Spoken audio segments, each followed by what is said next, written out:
All right, ladies, buckle up. It's showtime.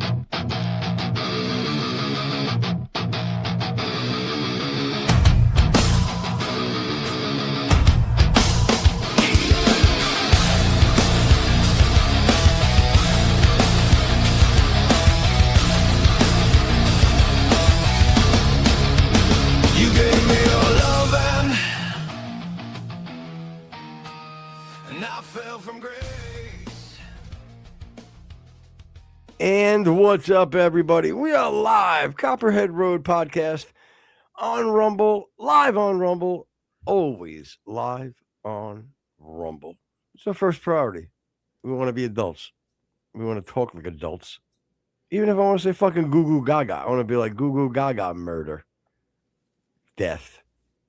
I can say that. I don't want to say fucking goo goo gaga unalive. It's schmurder. I feel like a fool. I do enough things on my own to make a fool of myself. I don't need these words to make me look any more foolish than I already am. I don't know if that came out the way I wanted it to. Anyway, I'm your boy Footer. That's my man Rex. Got Jem behind the glass. And we're ready to rock and roll. What's up, Rexy? Maybe you'll talk more than 4 sentences this show. Yeah, I might be able to get a word in edgewise. We'll see how it goes. It's interesting you had talked about right off the bat, you were saying that you can't, say this, say that on other platforms. One of the videos that we're going to bring up later illustrates that perfectly. So I'm glad that you mentioned it. So the other thing was in the intro, one of the words that you said you fell from grace. Yeah. Now, is that from having too much grace? Or is that just like you were high and then you fell? Yeah, it was more like I was in good graces, and I was in grace, and I definitely I fell from grace, and I had it no more. Well, because once I did have grace, and then I did not. Well, there was one of my favorite lines ever from Seinfeld is Elaine's boss or whatever says, "Well, you can't have too much grace, otherwise you'll never be able to stand." Yeah. It's a silly thing, but it's always stuck in my head. So, yeah. So there's that. So anyway, coming off a fun show for sure that we had yesterday with the guys from Night Movements. It was fun, but it was tough to do, especially for you. Like you you earned your money yesterday, I'll say.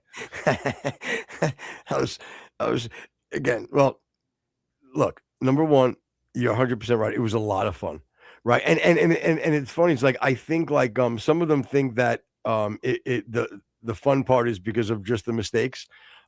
Sure, yeah, that like that was fun, but if you know this show, which they're fairly new to it, and you see how the show goes normally, and like fucking boy, I was spinning fucking plates, I was juggling flaming fucking daggers. Like, first of all, I never have to work that hard. Okay, and I'll be honest, I came into it going, well, sure, this could definitely be a clusterfuck, having all these people at once, but you know what? I have Jay that is knows the whole roster of everybody. He understands how a podcast works. We're just gonna, he's gonna bring. In my head, I see Jay giving like a little introducing himself. Yeah, being excited about the roster, and then us going around the room to the different artists, introducing themselves, telling a little story. Yeah, that didn't happen. Yeah, and in our minds, they're all sitting in their little podcast booths, What? in some kind of a studio, that kind of a thing. You would think that. Yeah, but I mean, why is the best audio and the best conversation going with the 3 guys that are either in their car using their fucking earbuds? Right. You know what I mean? Stealing Wi-Fi from McDonald's. Yes, right. Stealing Wi-Fi from McDonald's, about to go in and fucking clear up a fucking case. You know what I mean? Yeah. And again, it's like these guys fucking flawless. Their audio is perfect, engaging, perfect, answering questions. And then we had Jay, who is the man. And guys probably got $100,000 worth of equipment in the studio, and he popped on a fucking an ear set, fucking like he was about to fucking get into a fucking GTA session. Yeah, and I'm like, again, there's zero anger, wasn't disappointed, seriously, like, and you know me, I would tell you. Did I say anything like negative like after the show? Like, no, not at all. Everything that I'm telling you is exactly what it was. I said to him, I said to Rex, after the show, I'm like, he knows me. And as crazy as it sounds, as long as it's on the air, nothing makes me happier than the uncomfortability and the like do you guys realize like nobody like me going in my head, I'm going, does anybody realize how significantly how hard what I'm trying to do here? Does anybody know what I'm trying to do here? And it was funny, like I said to Ronnie earlier, when I was talking to him, he was so apologetic. I'm like, Ron, don't even be silly. Don't apologize. Because the thing with him is he couldn't hear, obviously. That's why he was just busting in out of nowhere. Again, it was just a perfect. I said, like, you remember I said to you, or if I texted to you, I was like, it was almost like a Saturday Night Live bit. Yes. Like, if there was cameras watching, like, me, and like there's the backstory of me, how I prepare for shows, how, again, I'm not going to pretend to say that. I mean, yes, we do production, meaning Rex and Jen, and like it takes time for them to do certain things or whatever. But my point is, like, we're not really we're very loose on what how we flow, what we really talk about veers off, as you see. By no means is this a focused tied up in a nice bow type of podcast. By no means. Never will be, never was. With that being said, you know what I mean? It's a very controlled chaos. You know what I mean? Yeah. And you and I have been doing it so long together that is very easy. Like we talked about it the other day, how there's never a time where I stop talking and I go, oh no, I've stopped talking. Now I need to, we need to fill air, or like, it just doesn't happen that way. Right. Yeah. And the part that I found so beautiful about yesterday was, as busy and as hard as you were working, I got to do the thing I used to do in the old show, is just sit up in a fucking sniper's nest and just wait for my turn. And all right, there's Ronnie, bam, and just take my little shots here and there. And it was much more enjoyable for me than I'm sure it was for you. Well, I sent you I can, if you could, I'd like to if you could send Jen to put on media assets, if you can, if it's something simple, if not, no big deal. The picture I sent you, the little, what is it, the meme or whatever, like thing or the text I just wrote with the picture. If you look at your face on it, it is so perfect of like the scene.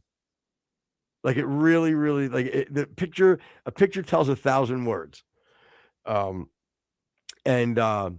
was, again, it was. Now, with that being said, I think it was amazing as far as, like, everything as clusterfucky as it was. I mean, undeniable that these guys, as far as like the talent level, the roster on that label and that company's under the umbrella of that company is sick. It's in Gmail.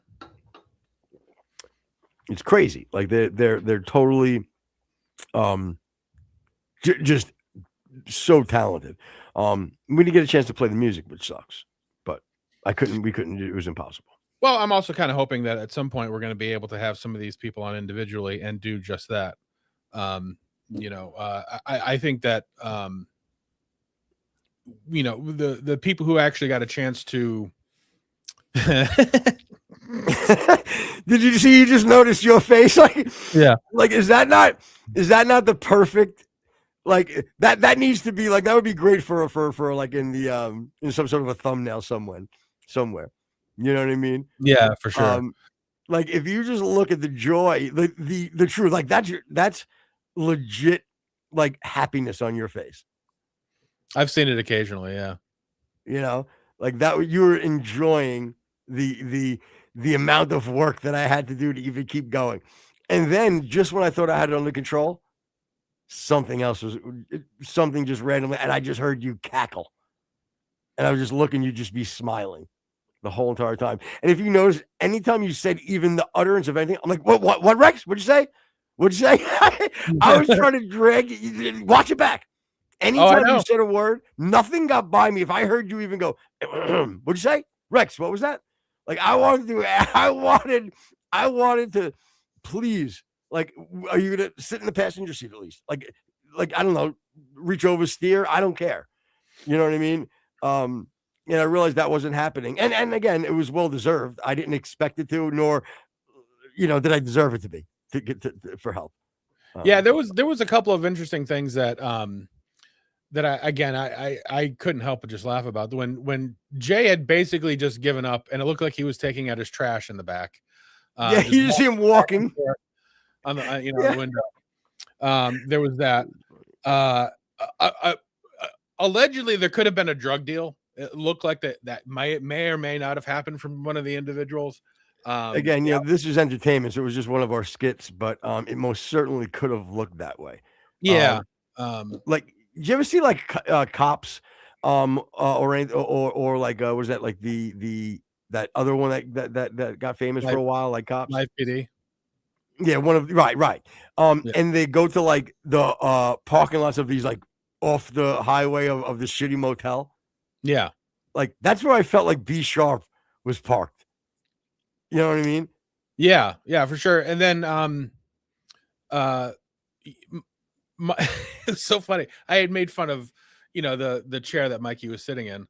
And then like, he disappeared and then he came back and he was in a different chair. I'm like, Mike, you have to change venues. I was just saying, like, dude, it was a very nice pattern that you were sitting in. Mike is the nicest guy in the world. Again, and truly so talented, but he's so nice.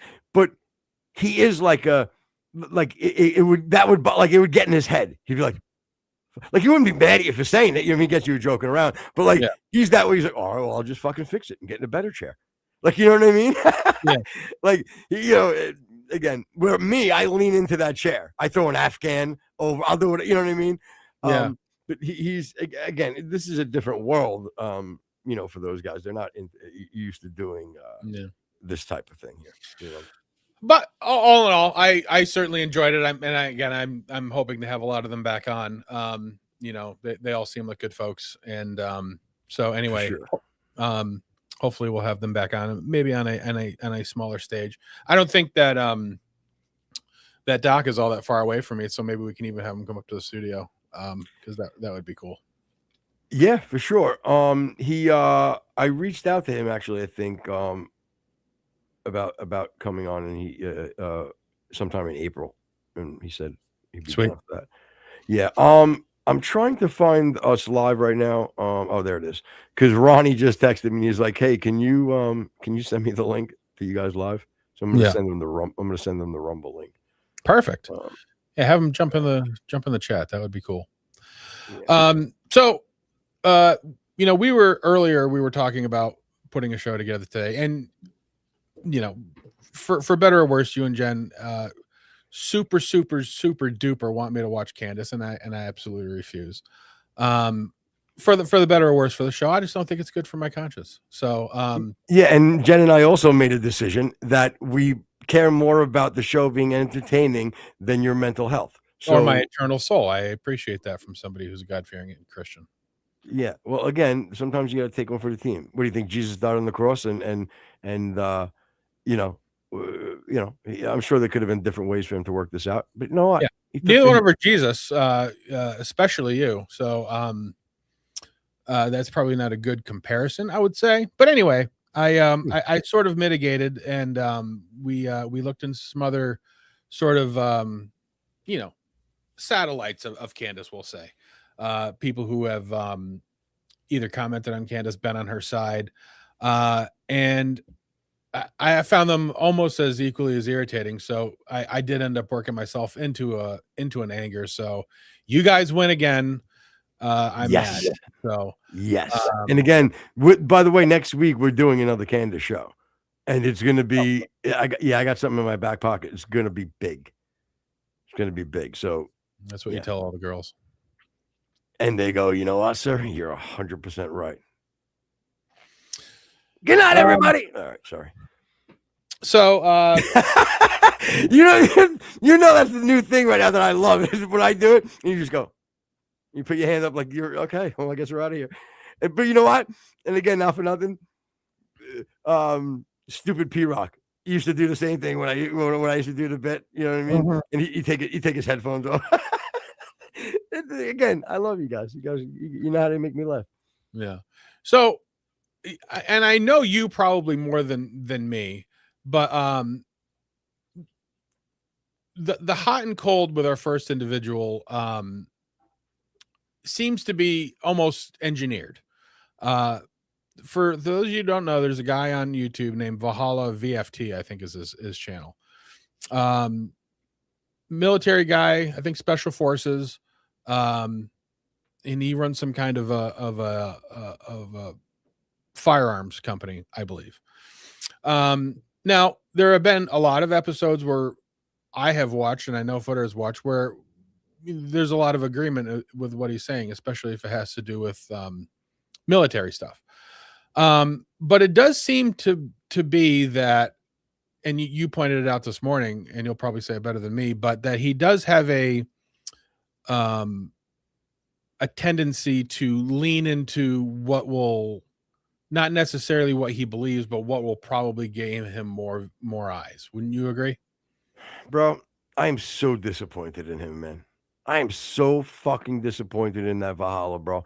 I'll tell you why, because I've been watching him from the beginning, and I admit I found him from that vet bro community, right? Yeah. But I had so much respect for the guy, and in my head, like I know, like, and he was affiliated a little bit with a bunch of guys that I love, that is still that I still love. But let me tell you something, yo, Valhalla. And I get it. You can beat me up. And you're smarter than me, and you're in the military. I get it. I get it. With that being said, you're a clout chasing fool. You really are. Oh, don't get me wrong. I know you're bigger than me. I'm only 5'9". I know. You're 6'3" and 240 because you say it all the time. You're jacked. I get it. You can beat me up in a fight. You got it. So let's get all that out of the way. Oh, and you're smarter than me because you've definitely done more schooling than me. You win there too. With that being said, you're a clout chasing fool. And it bothers me because I truly, truly enjoy you. I enjoyed your content, brother. Like you are so transparent. It's not even funny, and not in a good way. Not like, oh, you'll let it. Like I can see right. People can see right through you. Like you do nothing but try. I don't believe that. Listen, come out and say, yo, Footer, this is a business. You need to understand that as well. And I go, you know what? You're 100% right. And I take it as that, and we move on. But I don't want to have this. Like, I can't really believe in my heart that you feel the way you feel, because you sound like a fucking lib. And I know that you're not. And I certainly appreciate people who take care of themselves. What is that? Oh, is it Valhalla where Vikings go when they die? Yes, that and that's his whole shtick. Yeah. And you had sort of mentioned that I appreciate people who are tough guys, work out, big guys, whatever. But like, they do realize that there's no like real world application for this, right? Like, I lift weights. I'm certainly nowhere near where he is at. I don't think anybody would argue, but like, yeah, but like, you're going to go to jail because I don't agree with you, and you're going to hit me in the face. Like his whole fucking intro is, lifting fucking medicine balls and doing pull-ups, and that's fine, I guess, but maybe it's Pi Day. Will there be any 3.1? Are we talking 3.14? Yeah. Oh. Okay. I don't believe there. I don't think there's anything in the show notes regarding pie. Well, anybody's got any good pie content? Yeah. You know what I mean? Yeah, give us a ring. Yeah, you got to go to StreamYard.com/JNNIMUJ5D9. Now, that being we said, alter if there's any opportunity to go viral, probably Valhalla will mention pie. I would say. Perfect example. You know what I mean? And like, and he'll again, and he listen. He does a lot of satire as well. He almost did like at one point he was doing like Crowderish type bits. Oh yeah. And or I know he really wants to do that because he loves that. He thinks he's hysterical. So, but I think he saw where his bread was buttered, if I may be so bold. Sure. And really just leans into this shit. And rather than, and this is the thing too, he leans into shit that I think he purposely does just to go against the grain. Like, you know what I mean? I think he doesn't want to fall into a certain stereotype of vet bros. So he thinks he has to lean in the other way. I can't truly believe that he feels that way. Or he's got a girl that is very influential in how he should be doing things. Yeah, I mean, like even the most recent things is he, super excited that Kristi Noma's leaving because she's, MAGA Barbie, but also hates the stolen valor elf guy that's taking her place, and like he'll make fun of Trump, and then he'll make fun of Lindsey Graham, and then he like. Okay, so who do you like other than Candace? Like, is there anybody like that is doing good for the country, or is that just not something that's gonna put eyes on you? Is that the issue? And I think the first video that we're going to bring up of him sort of illustrates that pretty well. So he had gotten into the introduction and the rollout of Candace's new documentary on Erica. And his insinuation, and I think it's been pretty well put out there, is that a bunch of right side influencers were sort of collectively talking to each other behind the scenes and trying to go out and parrot sort of the same lines over and over again regarding how evil and demonic Candace is. And he produces some receipts of one guy coming out, I don't know who the guy is, but saying that he was approached behind the scenes and somebody's going to pay him to badmouth Candace's new documentary. And then now, let me pause there because I want you to continue on with this. But the thing that gets me is who sent that email? Who is the person? Like, my point is like even if you're not telling, like he can't tell me, you tell me. Who's the guy in the position that sends the email out? Who are we talking? The Jews? Is it the Jews? Could be. What I'm asking. No, I'm even asking you. Like, I know. Who could he be insinuating? Well, there could be somebody in the administration for some reason. TPUSA, Erica herself, the Juz. I don't know if he actually. Matter of fact, I know he doesn't. He doesn't actually pinpoint anybody in particular. It's just the powers that be. It's the same. Kind of, guys. I mean, come on, guys. Come on, guys. Guys. I have the text right here, guys. Come on, guys. Go sped, everybody. We get it. Seems a little weird, doesn't it? She, and he falls into this same. So how about Rex and I got an email, everybody, that said, make sure you're on topic with Valhalla and Candace, and don't worry, we got a check coming. Yeah. Yep. And like, people will say, well, you guys do the same thing. You guys come up with, these theories and scenarios, but like, we're certainly not coming to you as experts. We are people who are analyzing the things that we see and then giving you our interpretation of it. These people play themselves, Candace, Valhalla, Stu Peters, Dave Smith. There's a lot of them that are coming as experts, and as an expert, you should listen to me.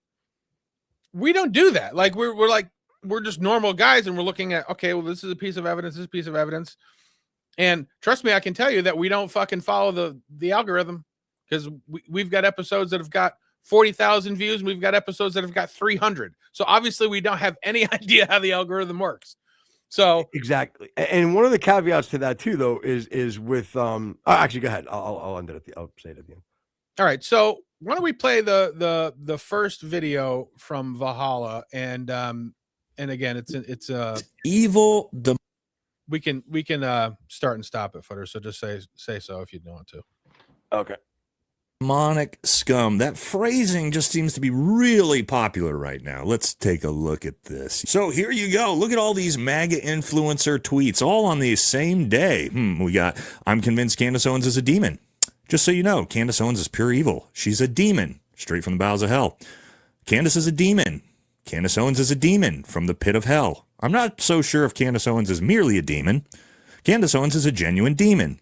What Candace Owens is doing is the most wicked and satanic thing to ever come from the right. Whether you are a Candace fan or not, this is evil. Evil, demonic, scum. Yes, maybe all of the... Yeah. Do you have any idea why they would be using that and maybe saying those things?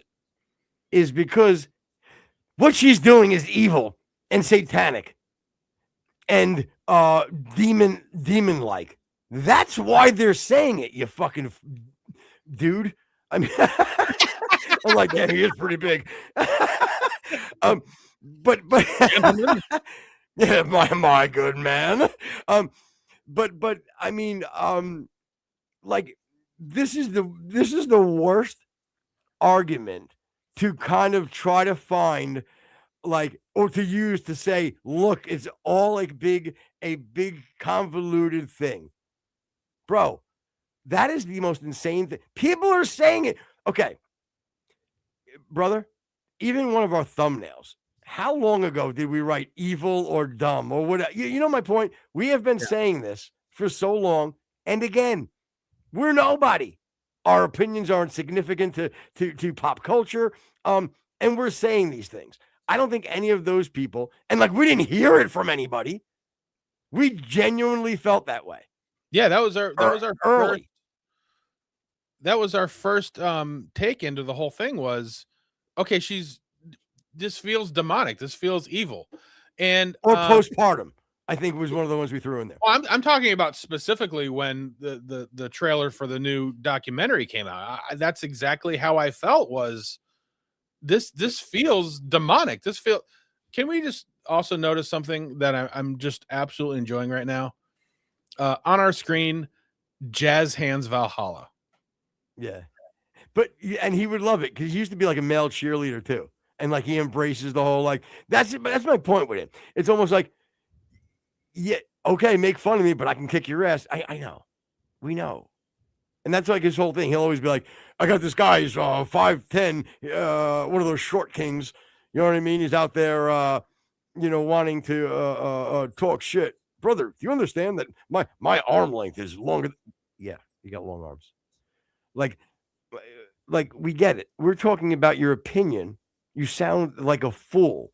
And with all your military expertise, all of your strategic expertise, the schooling that you have in and out of the military, the position of logistics that you were in when you were in special forces, all of these things took a great deal of intelligence. And I'm saying that you yourself, sir, are falling prey to this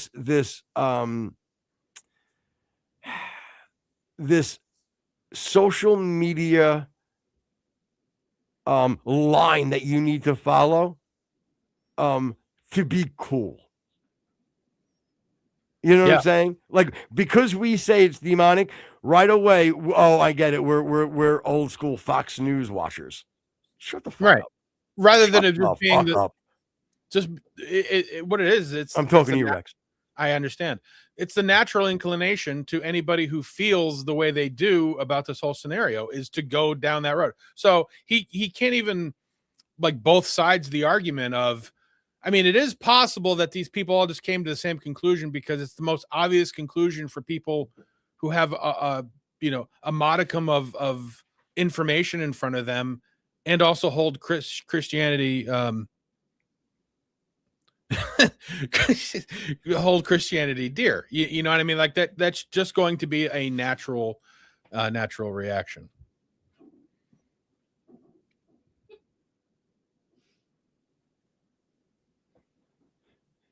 Press play. No, yeah, you get ready? Yeah, go ahead. These MAGA influencers are just kind of thinking about the same thing at the same time, except, yes, again, a whistleblower came forward. Yes, Matt Wallace came out and said, full disclosure, I was offered money today to say bad things about Candace Owens and turned it down. Whoa. So the whistleblower obviously has some credibility, said that he was offered money, doesn't say who it's from, to say bad things about Candace. And like, he's hanging his hat on this. Now, again, maybe there's other tweets or information specifically from this guy that lends him some credibility. But like, again, like you had pointed out, he's a very smart man. He's, been in intelligence. He's looked at a lot of this. I have a hard time believing that he looks at this and just says, this is obviously where this is going. This is obviously legitimate. It's a Candace fucking fact point that she would use. She would go, well, look, everybody, why would they write this if it wasn't real? That's why I have to believe that this is just clout. Just kind of, you know what I mean? I have to believe it because again, it's almost too elementary. You know what I mean? Right. All right, good. Now, think about all the talk about feds, right? Fed shit. Everybody's a fed. I'm a fed. Ian's a fed. Candace is a fed. Nick Fuentes is a fed. Well, it turns out these people are actual feds that are taking marching orders and being paid for attacks on social media creators. Wow. And let's take a look at the actual backside instructions that they're being. Yep. Then the other side is, look at this. This one's got supported by the Jews. Yo, this one's getting their 7K check. Yo, this one's getting their 7K check. Hey, this one's getting their 7K check. And guess what? I'm sure there's people getting 7K checks. You know what I mean? So what are you doing? There's people on both sides that are reaching out to what they feel are influencers that can bolster their fucking agenda. What's the big shocker here? What is it? Am I wrong there, Rex? No, you're not. And even the implication here is that, they're getting paid from the feds, because that's what he's saying. He's not saying it's TPUSA. He's not saying it's Erica. He's not saying it's some kind of thing other than, and again, we have to just take his word as it is. These are people getting paid by the feds. So his argument is we think that you guys are feds, or somebody thinks that you guys are feds. Okay, there can be roads to go down that Nick Fuentes may have some ties because of his lenient treatment at Jan 6. You could say possibly that Valhalla's, because the federal government has a lot of information on him because of it. You can make these little tiny leaps and things, for these kind of people. Mm-hmm. But to say that we're fucking nobody. Like what kind of information do you have that people that are on our side, that are just making rational points are feds? Now, if you wanted to say that TPUSA sent the email out, the Jews sent the email out, Erica Kirk personally sent the email, you could probably make that case. But that's not even the case he's making. So, and again, if you're going to make that, if you're going to send out an email like that, I mean, do you not think that one of these people, are just for the clout alone, would show the email? Of course. So, you know my point? Like, Yeah, well, funny you mentioned that, Foots. what? I said, funny you mentioned that. What? Because you just said it. No, because we have the email. Oh, well, there you He's go. going to post the email. Go ahead, play. Given. Okay, good. Yes, so here's the email that was sent to all these MAGA influencers with their instructions on what they're supposed to do and say. Let's go through it together.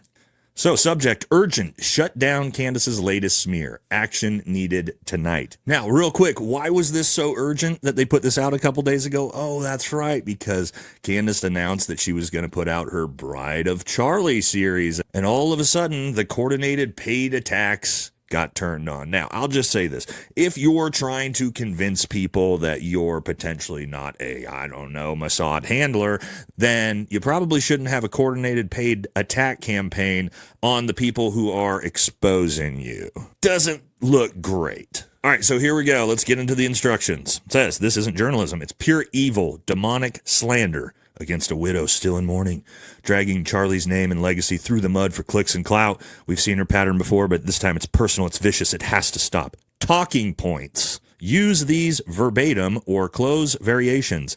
Candace Owens is evil, pure evil. This is demonic, straight up satanic level attack.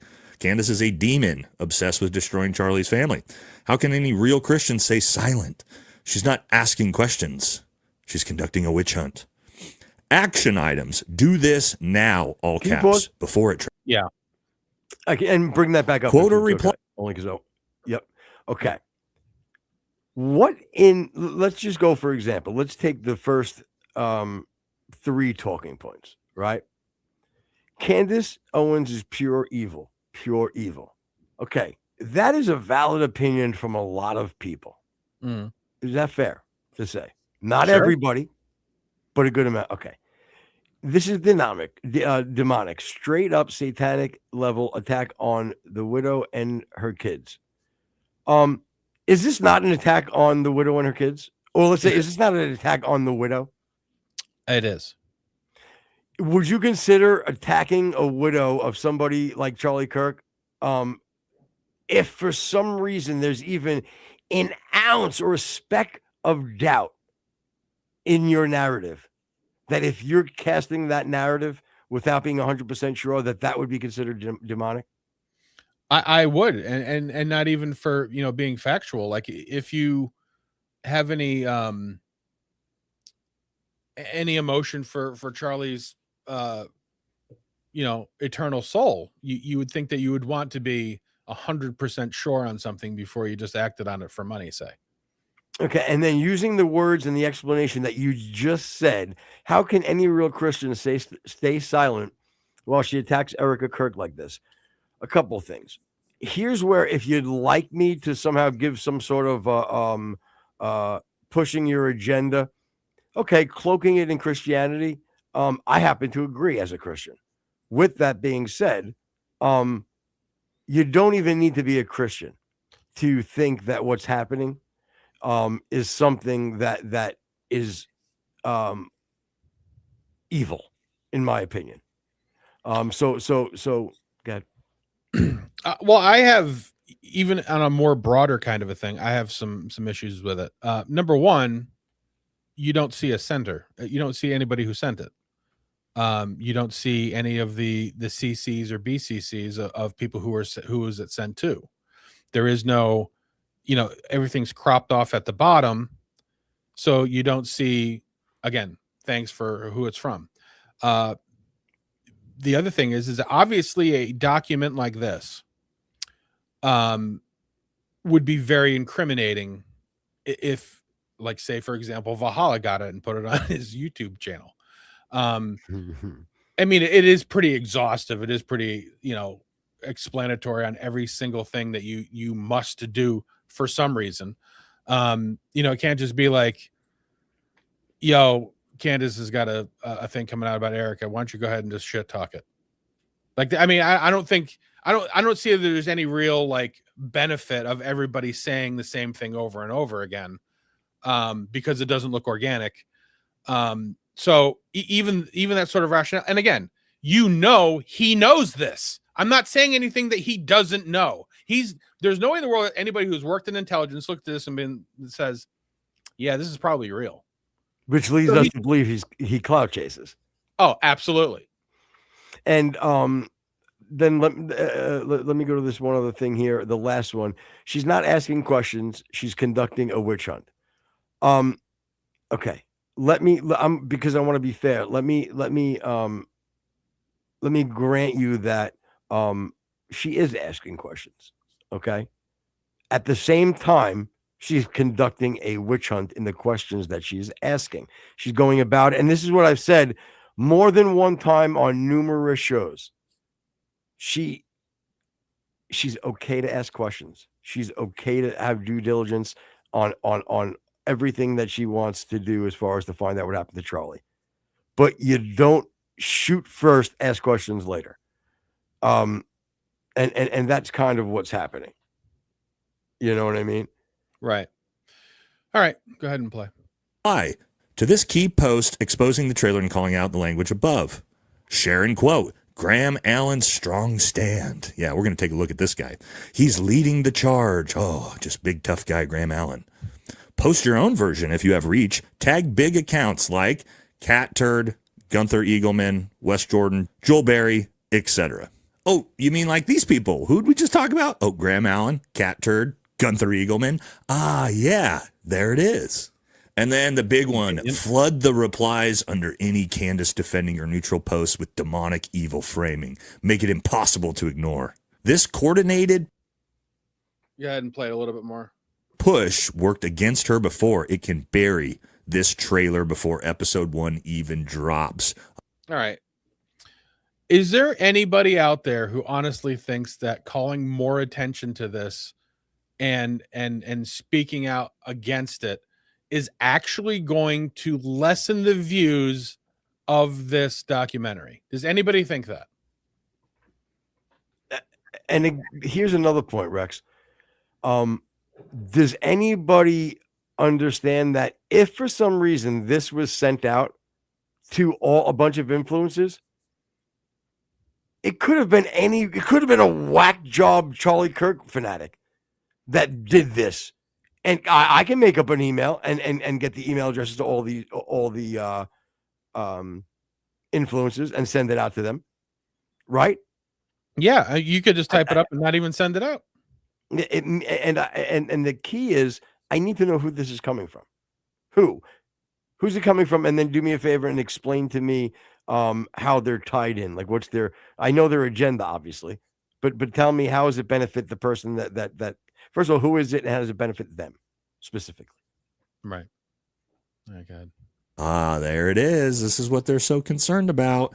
Don't let the discernment crowd spin this as brave truth-telling. It's exploitation of tragedy. If you're in, hit reply with in, and we'll loop you in on the next update.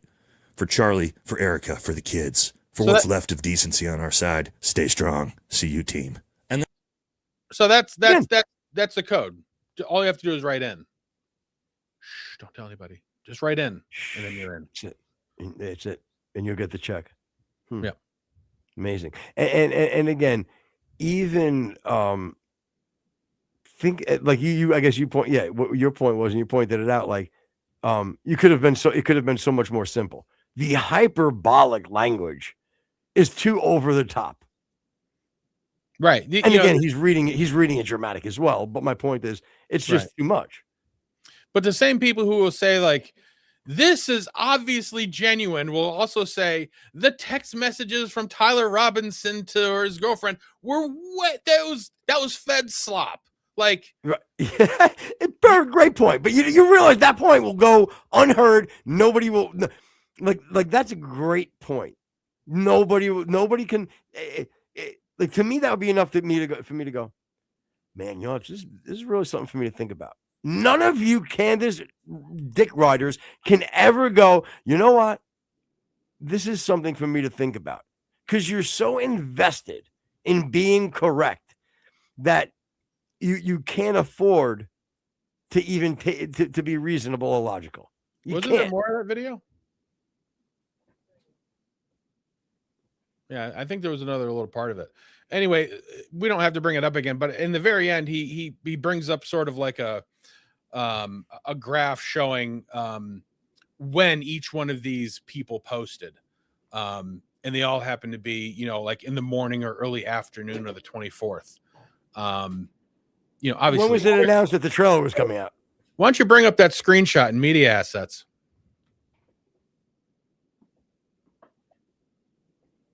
Well. Now, is it possible that just out of nowhere, like you felt one way? And remember, let's say there was 50,000 of X posts that all had that similar tone.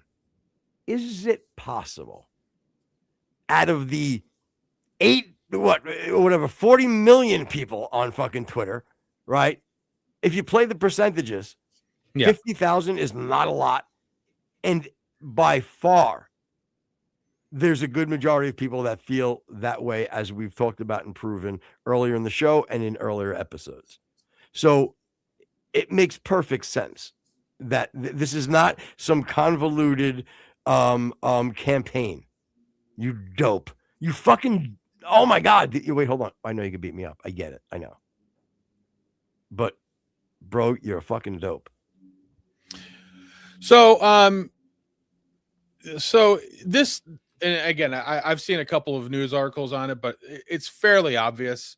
This whole thing has been debunked as an actual piece of an actual verifiable email.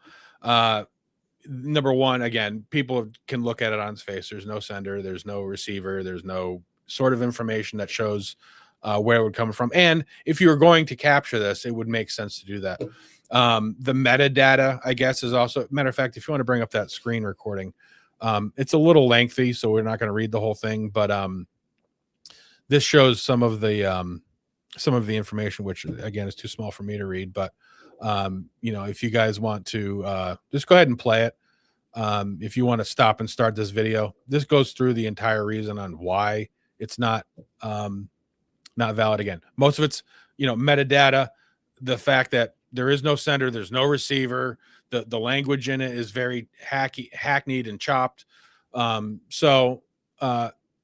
It's obviously not real. Valhalla knows it's not real, but he knows that the people watching his show aren't going to actually do the digging and actually find out that it's all fucking what I'm going to call yak slop. And the thing is, too, it comes down to that this is a two-parter for us. This is one, how the whole fucking idea of the smear campaign is something valid. And the second part is how Valhalla is a fucking clout chaser. So it's really a two-parter. All right. So the next video we got from Valhalla, a couple of episodes ago, we had talked about that Brian McGinnis, the fellow who interrupted the Senate hearing with a protest. Remember that? Oh yeah, I remember it. It really annoyed me, that fucking guy. Yeah. Well, here's Valhalla's take on the whole thing. Former Marine combat veteran who was thrown out of a congressional hearing extremely violently, having his arm broken in the process because he had the audacity to protest the war in Iran that nobody wants. And what's the most... Now, obviously, I think we can all agree that everybody has a right to protest. And I think if you obviously served, you probably even have more of a right to protest, especially with something like this when it's a military overseas. He's in a fucking Senate hearing. That's not. Yes, you have the right to do that. You don't get to bust into a fucking Senate hearing wearing your blues and start ranting like a fucking lunatic. Go ahead and play. Amazing part of the story. Yes, we finally yesterday got rid of that piece of shit Dan Crenshaw, getting those scumbag Navy SEALs out of office, and another one shows up to take his place because another former Navy SEAL congressman is in hot water now for jumping into the altercation to help Capitol Police and ended up breaking this Marine's arm. And the best part about this story is I actually have friends that worked with old Sheehy when he was a SEAL, and they've provided us some clips of what a piece of shit this guy actually is. Shocker. So let's jump into it. Don't forget to like, comment, subscribe. Helps. Yep. Okay. Here's something else. I think the common denominator between Shea and Crenshaw, yeah, right? that they're assholes. They're just assholes. They're just not cool people. They're just dicks. Here's the bigger common denominator. They're in politics. You see what I'm saying? Like, Right. what? Again, nothing groundbreaking when you tell me that your friends are going to that worked with him are going to tell us what an asshole he is. Most fucking politicians are assholes, bro. So, And most take money from APAC. So, thank you. My point to all this, I'm not saying it's okay. Any of that is okay. My point is, stop with this breaking news. I'm shocked. I'm breaking ground here with this unbelievable take that you're letting everybody in on this little secret. Dude, this goes back to more of where I'm saying, what the fuck is going on? Like, what is happening? What happened to Valhalla? And I should have known when, again, disagree with the Jews. There's plenty I disagree with Israel. Don't support them. But he's part of the jumping on the Jew canoe and going down, anti-Semite river. Like, he doesn't, like, he has to go all in. Give your opinion, right? But and again, mock the Jews if you want. Go ahead. But people can see right through you, my friend. People can see right through you. And my thing, like, with politicians more largely, is that I don't know why people get hung up on their personality or who they are, things, whatever. And like, even with this fight down in Texas with John Cornyn and Ken Paxton, personally, I like Ken Paxton. He seems to be probably more aligned with how I think.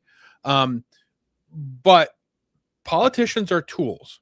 All we need them to do is vote the right way. Dan Crenshaw is a tool bag. I don't know a lot about Tim Sheehy. John Cornyn is a tool bag. You know what they also do? They also vote the right way most of the time. So I don't give a fuck who these people are when they walk outside of the chamber. It doesn't affect me at all. All I need them to do is to vote the right way. And when you get into these kind of like, Trump's an asshole and Pete Hegseth is a tool and this guy's a fag and this, like, whatever, even with fucking stupid Lindsey Graham, like, he's an asshole, but he also votes the right way. And that's all I really fucking care about. But that was the point. Like, did you hear what Rex said, everybody? Like, we know he's an asshole. We've already accepted that all of these politicians are assholes. They're politicians. It's what they do. It's part of the game. So you need to take that into consideration, because that's the ones that are running and that we put into the office.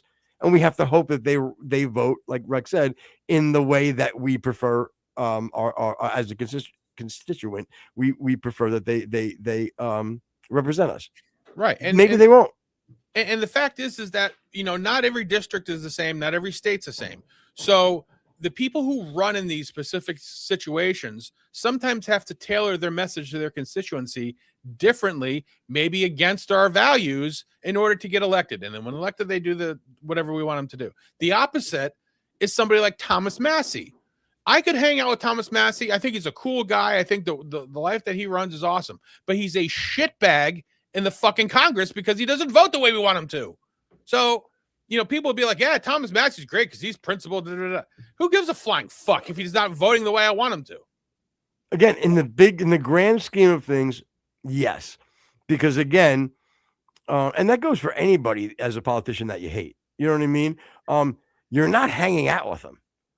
You know what I'm saying? So I can't stand fucking Schumer, right?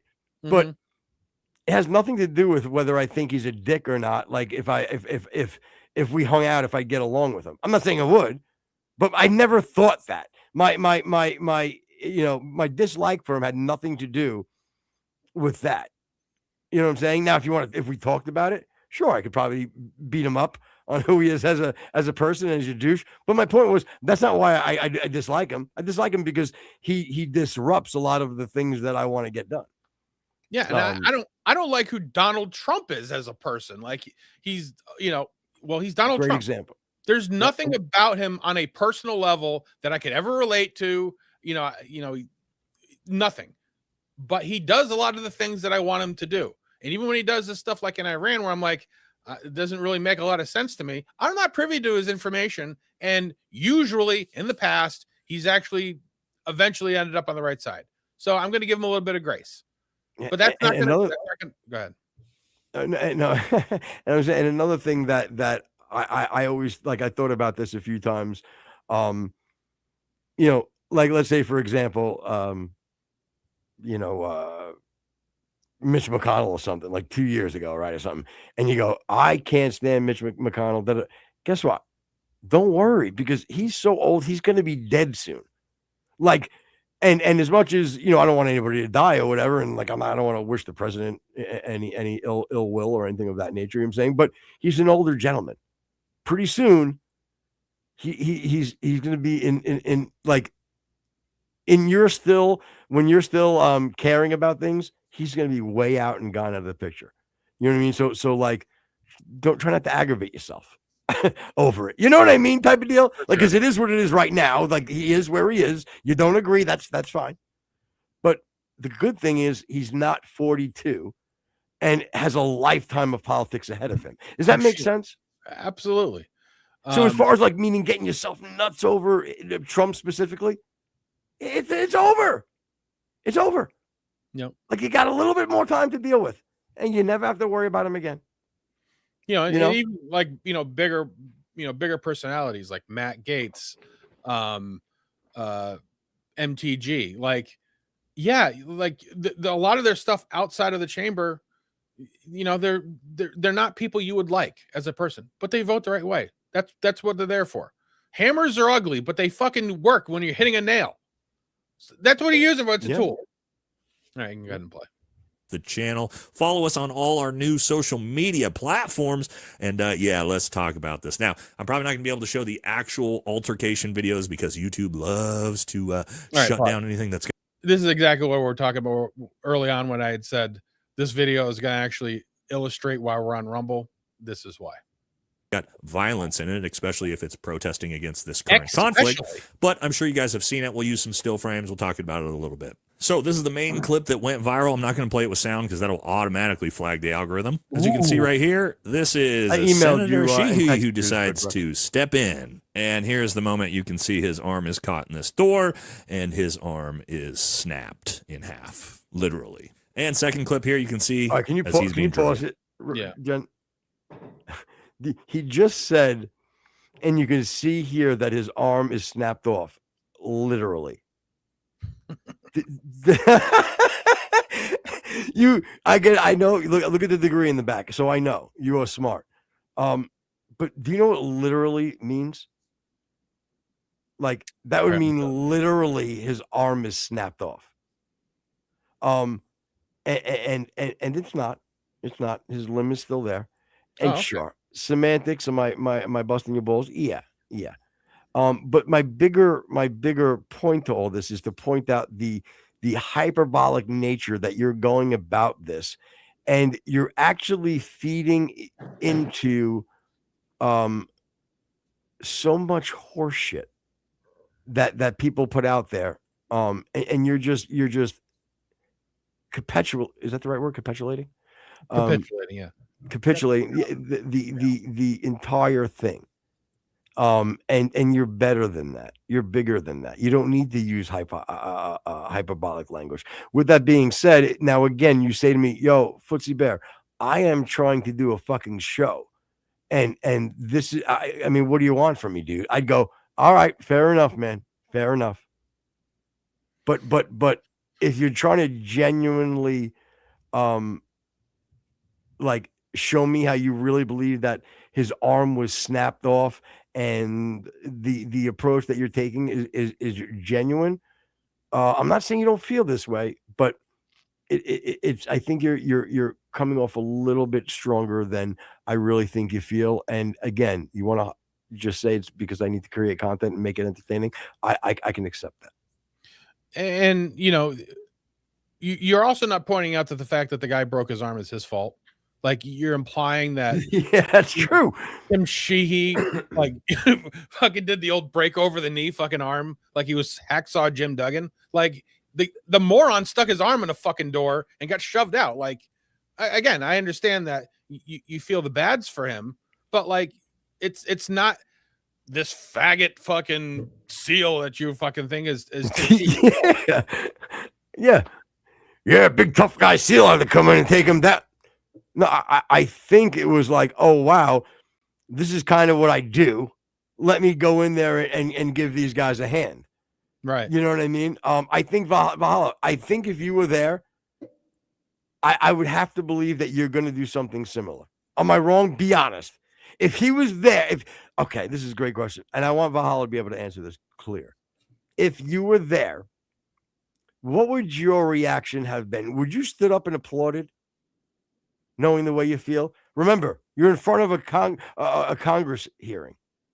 How would you have reacted, Valhalla? Done nothing? Okay, maybe.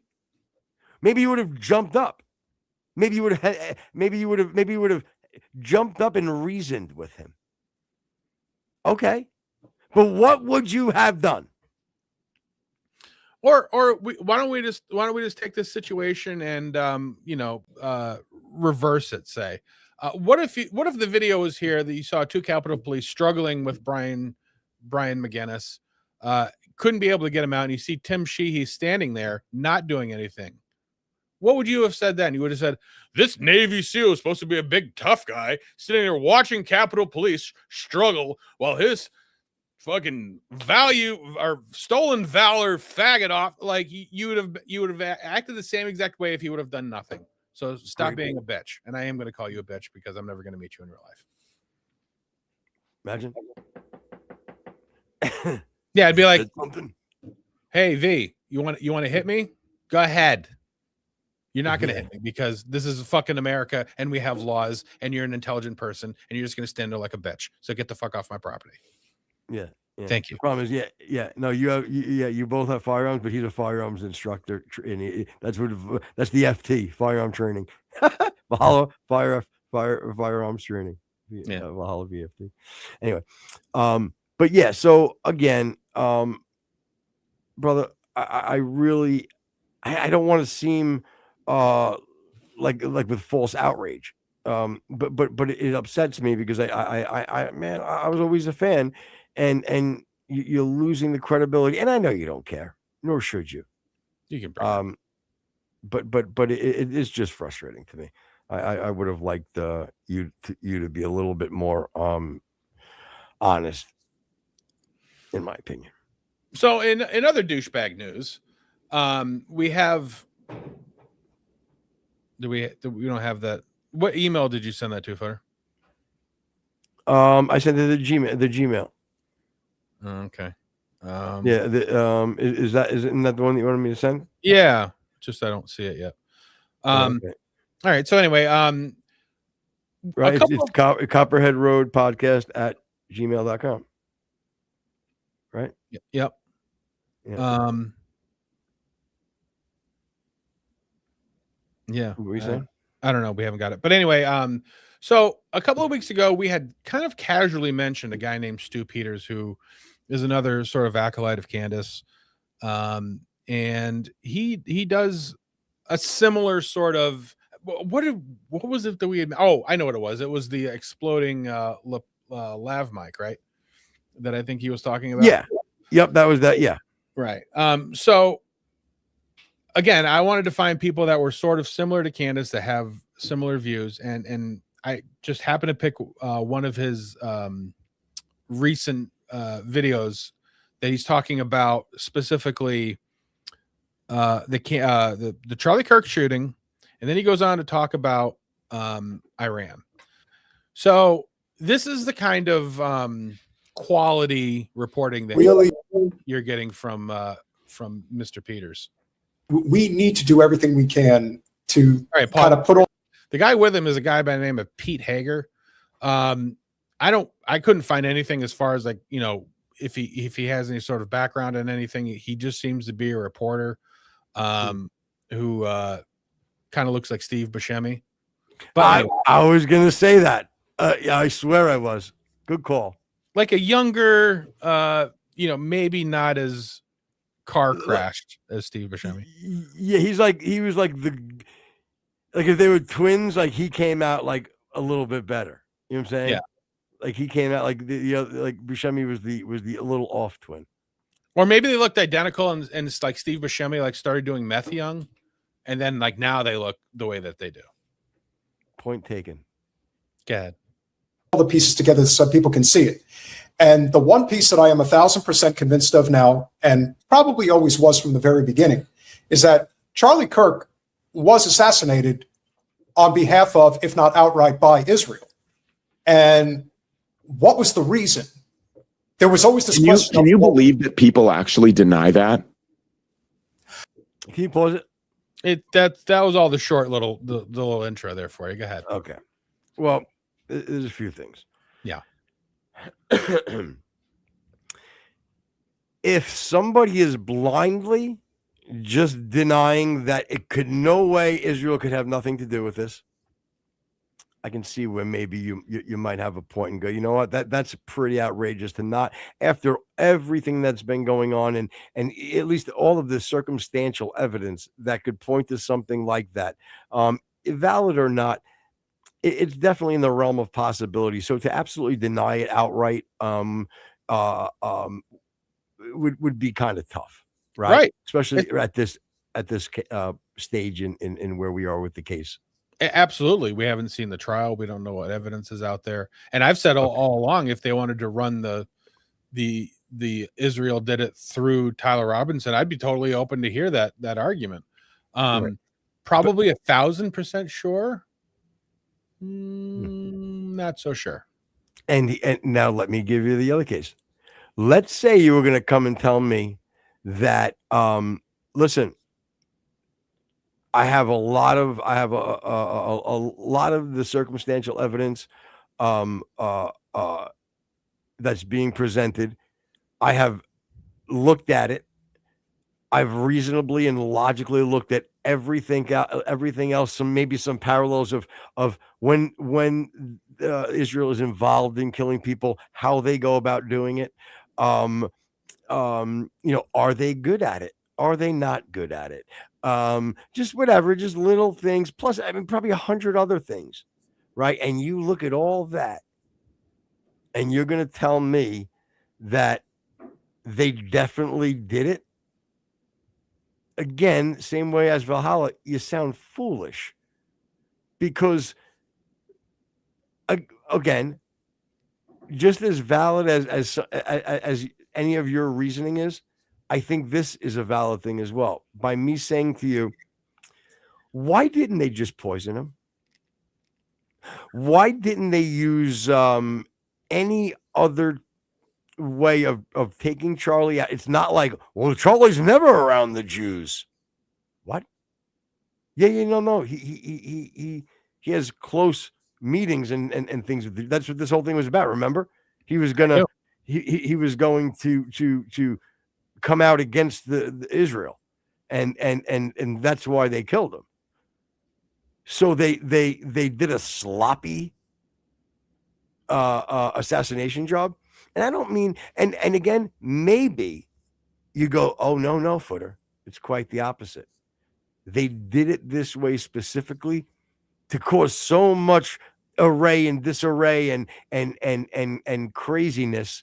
So we really don't, everything's too muddied for us to, for the real evidence to come out. Like, this is part of the plan, Footer. We didn't do it nice and clean because we wanted you to go, oh, well, the Jews wouldn't do it this sloppy.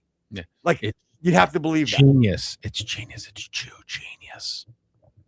Oh, what? Oh, you think they're geniuses? Typical. See? You see? Like, everybody that hates them thinks that would have to believe how genius they are. Right. Because they did it so sloppy and casted so much doubt. And then also take into account, so all the Jews, all the heat that the Jews have been taking over October 7th, they thought this was the best time. This would be a great way to make this benefit us in some way. Right. Rather than just, again, perhaps, changing Charlie's mind and focusing him in a positive light. That probably would have been too hard. And begging to him, hey, listen, we get it. You're frustrated that anytime anybody says anything that's not perfectly aligned with Israel, that they're being called anti-Semites. Listen, we're going to try to change that message. Okay. But listen, you're the most important right now. So what can we do to make, and I'm sure they could have worked something out with Charlie. Maybe using the right language, the right tone. You know what I'm saying? But using him to maybe help clean up everything. And the fact is that, Charlie was, pretty open to Israel, especially as far as people on our side that actually have a voice. He would not be the one that I would say definitely needs to go, because he was pretty moderate when it came to Israel. So, all right. So the next clip that we got with Mr. Peters is him and his sidekick there talking about how they think a war with Iran would go. I'm going to pause it there because I'm sure, like me, you have either people that you know personally that either fought in the Iraq War, or you even know people that died. Absolutely. And I know both. And if they think they have any clue what they're getting themselves into, this will be Iraq times 10. This will be worse than Normandy, worse than the beach scenes. This will be worse than Vietnam. I don't know if you've been over this on your show or not, but Iran, to try to get in there, boots on the ground, first of all, you're not going by water. Iran has the waterways locked down. The Strait of Hormuz is closed. You're sitting ducks out there. How about the mountains? Try to come in. Yeah, the mountains. If you try to airdrop in there. How about the mountains? How about the mountains? And what about the churches? There's a lot of waves. Hey, you fucking dope. Stop it. You over fucking enthusiastic shit fuck. Listen to me about this though. Are either one of them military? No. Then shut up, because I have a military guy that comes on my show that clearly disagrees with you. Yeah, and exactly, and that's sort of my point. It'll be 10 times worse than Normandy. Pardon me. What was that you said? They got the waterways all locked down. I think you said that, right? With what? With what? The Navy? Oh, they don't have a Navy. With what the Air Force? Oh, they don't have an Air Force either. Again, we're not coming from a place of expertise. We're looking at the actual evidence that we have in front of us. It's called a map. And every other country around Iran, besides Lebanon, which even that's just I believe South Lebanon, I believe. But otherwise, like that like everybody else is not happy with Iran at this point.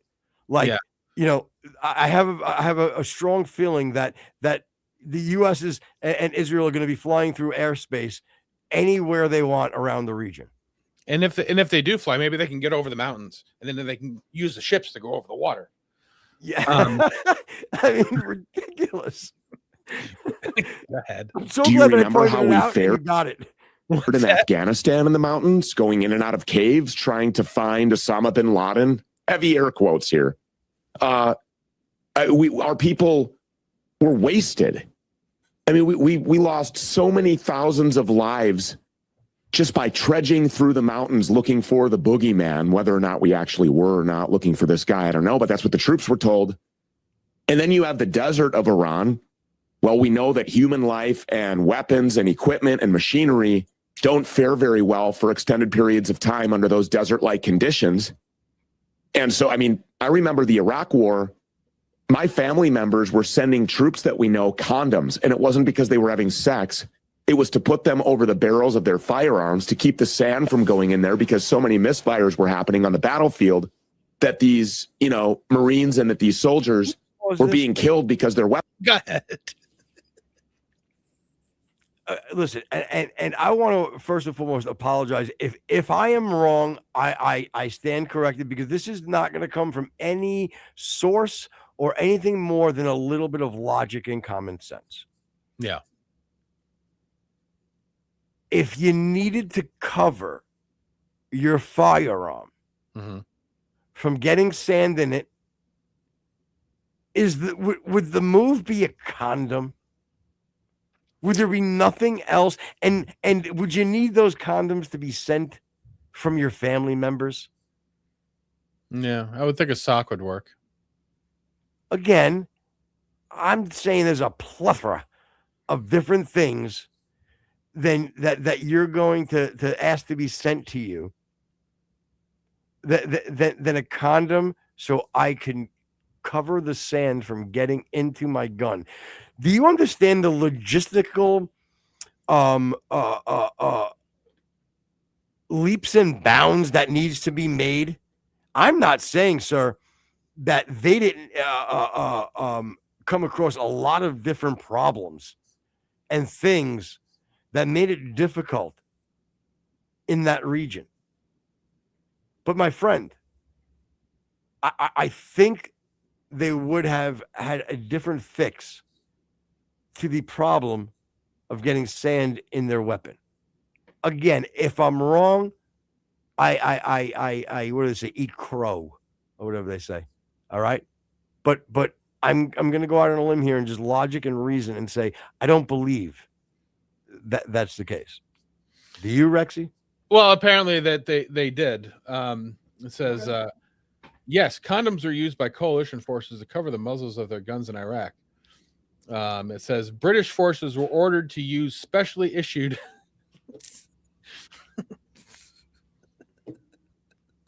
Let me try that again. British forces were ordered to use specially issued sand-colored condoms to prevent sand from entering and damaging the muzzles of their rifles. Okay, so I want to start by saying I was wrong and I apologize. I'm sorry. Thank you. But here's what I want. This is a little learning experience for everybody. Do you see how easy that is? Like I don't feel like I'm not embarrassed. I don't feel like oh my God, like you know why? Because I'm open to being wrong. Logically and reasonably, I made an assumption. I was wrong. But it also said that they were specially issued from the military.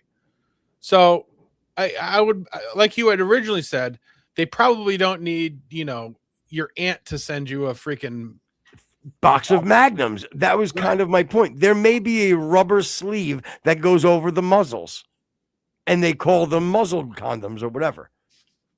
But but again, I will still. So I'll concede. But I think my bigger point, I don't think I was wrong. But I will. I still say your aunt didn't send shit. But you were right that they're using. I don't even know if you're right now. Now that I think I mean, and also like, okay, so we're talking about specifically they're talking about the Gulf War 1991. It's been 27 years. Great point. We have a lot of technologies and things now. They probably have something other than condoms to do that now. But like well, don't you remember in Afghanistan we were going through the mountains? Okay, Afghanistan is a fucking backwoods mountainous thing. Like the obviously, as we've shown, we don't have to go into the mountains to kill the people that are in charge. They're in these big glorious fucking palaces. We can just take care of it then. We don't have to. It's not just because they're both in the Middle East doesn't mean it's the same thing. And even if they're a mountainous region, part of the region, guess what? We've done it before. It's not easy. You're 100% right. First of all, this is all talking that if we believed in your horseshit of this 20-year war with Iran, okay? Right. Like I don't even know why I'm discussing. I guess because I'm doing a show. But I mean, you're who? So you know anything about? You know nothing about this Hager, hey? Do you? He has no like backstory. It's all just he's been in the broadcast business for 15 years and so have I.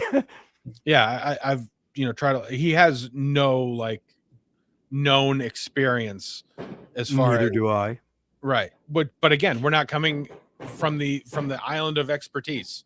We're coming from Ta-da! yeah. So anyway, we can bring that down. But I did look into who Stu Peters is. He was a repo man in Minneapolis for a while. He's had a First couple. problem that he's in Minneapolis, so that makes sense. He's had a couple of run-ins with the law, and he also happens to be a rapper. Neither make him a bad person, except for the Minnesota thing. So now, I personally didn't care for it. The rapping that he does, but we're just going to go ahead and we're going to play it. And when was this though? This one that we're going to play was in 2024. He's been doing it since I think 2016. And I could be wrong. That may have actually been. We'll just say I'm not sure. I'm not sure exactly how long Mr. Focus, Fokiss, has actually been rapping. Ew. But again, we're not gonna prejudge. We're just gonna go ahead and play it. Ugh, with a name like Focus, gross.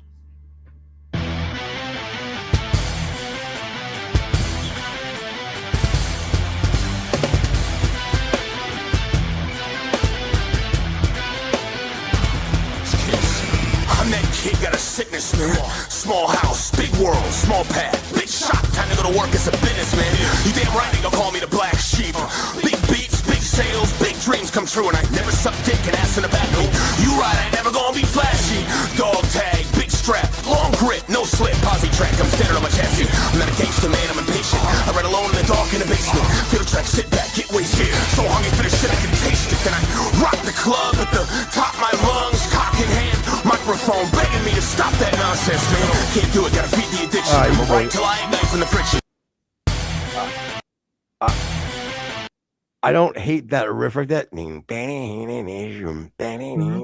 Okay, I hate his melody. I hate it. That's number one. Number two, that's not. I don't consider that a song. That's just a beat and somebody spitting a bunch of bars. There is zero structure to that. In my opinion, zero structure. That is that anybody could do that. Again, my opinion. I don't know shit. What do I know? Yeah, I did listen to the whole thing. There doesn't appear to be kind of a hook or a chorus or anything. It's just a constant. I've listened to enough where I should have heard something that's going to catchy motherfucking. I like that. Yeah, that's catchy. That ain't bad. And lyrically, I'm. You're but again, I don't care. feeling wanting. Is that it? Yeah, it's just in my opinion, not good. Yeah, as far as like a song goes. Yeah, and the only reason I bring this up is remember that this is the guy who is coming at you from the island of expertise. Yeah. Don't take everybody's credibility at their word. Sometimes they're just trying to do a bunch of different things to get famous, and that's fine. But realize where the information is coming from occasionally. Again, that's a great point. And again, we always specify that we're not those guys, right? We're strictly we're trying to do exactly. We're trying to convey that, like, there's a lot of people like that you and I like. We out there that we want to gravitate to the show. You know what I mean? Just regular opinions. Sometimes we catch fire and we get a little bit excited on a theory or something. But we're so open to have it debunked. Like, we're not invested in any of this more than going out and talking about what we think at the moment, which is why it was so easy for me in the same moment to go, oh wow, they do use something like a condom or whatever. Okay, yeah, I stand corrected on that. Because I I'm not married to something that I don't know. Why would I do that? Right. It's ridiculous. Yeah, there's a lot of people watching the football game, and there are people like us who are sitting there enjoying it, taking in the information and talking about it. And then there's other people that said, well, you know what I would have done? I would have actually sent the flanker wide, and the quarterback should have actually rolled out to the left. And that's what I would have done. And I would have that would have worked is the key, right? Because you can always go, man, shit, I wish he would have like done this or that. You know what I mean? Because that might have been a better option, because if you see the guys coming in here, so it probably would have left him open. Okay, but remember, everybody, but this is Rex. This is a great analogy to your point. So yeah, that you know what, by you reading the defense and then saying that if they did that, it looks to be that guy's open. Okay, but as Rex has said a million times, sometimes when you guys come up with these ideas, they're sound until you realize all of the other things that have to go perfectly right for it to be accomplished. For example, let's go back to the football analogy. You read the defense right after, in hindsight, and you watch the guy come, but now you have to assume that the wind was going to be perfect, that the guy actually caught the ball, that the lineman didn't trip, that you know my point? Like, again, you're asking too many things to go perfectly right to be this sound guarantee. Yeah, and you're not on the that's field. what we ask people for. You're not on the field. You're not in the moment. You haven't watched hours and hours of pre-tape to know that the actual cornerback is actually having, he had knee surgery, so he's a little bit weak. Like, there's a lot of information that you don't know. You're not on the field.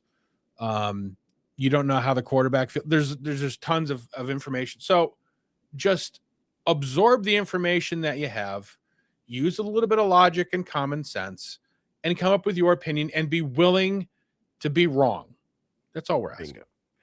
You got it. And we can, here's the great thing too, that you should feel, I'll leave you feeling good on something, people. After everything we said, like, your little plan, even not knowing all of the parallels and things that Rex pointed out, guess what? You can still be 100% right. And they ran the play. The guy caught it. Touchdown. You won the game. You, my friend. It all fell together for you. Your logic and your reason worked out beautifully. But when it doesn't, you have to say, wow, there's a lot. Wow, you know what? I didn't read the wind that day, Rex. You're right. There was, 8 nautical miles coming in from the north. And that does push a ball 14 feet, 14 inches higher. And this guy clearly is a shorter receiver. And my point, it's like, come on, you have to at least be willing to do that. Anyway, on the side of good music, since we played maybe not a palatable piece of music for everybody to enjoy, what do you have for us, Footer? Well, I got something for you. Let me ask you this though. Is there Ronnie said he could hear me but can't hear you? Would that be something on? Yeah, would that be something on your end? Shouldn't be. Like, do we come out? Like, because you don't come out in the right ear. I come out in the left ear, right? No, that shouldn't be. Well, let's add him in. Okay. And Ronnie G, what's up, buddy? Can you hear us? Yeah, go ahead and unmute his microphone. All right. No, he's got his microphone muted. Okay. Ronnie, unmute your mic, buddy. Oh, he dropped. He went away. But we do have a song if you wanted to. Wait, he's back. Ronnie G, can you hear me, buddy? His microphone's still muted. Yeah, unmute your microphone, pal. And maybe turn your camera on if you can hear me. And turn your camera on if you hear him. All right. Either way, we'll see if we can get you fixed up, bro. But in the meantime, what I want to do is I wanted to play one of your songs. I wanted you to come on so I could I can let you at least introduce the name of it. But we'll see. I guess not. All right. Sit tight, buddy. We're gonna play your song. All right, check it out. This is one new one from my boy, and he'll explain more if we can get him on after the song.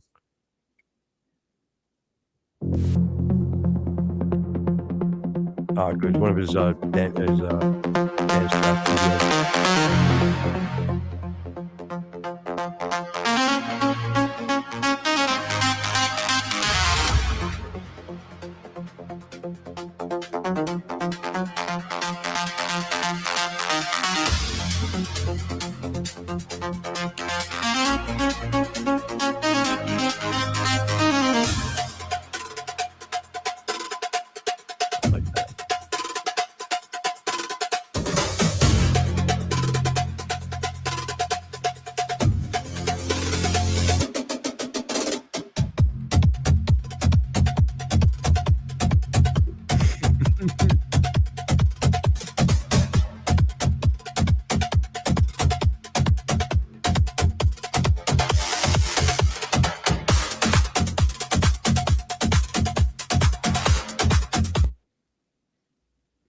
That's all we What happened?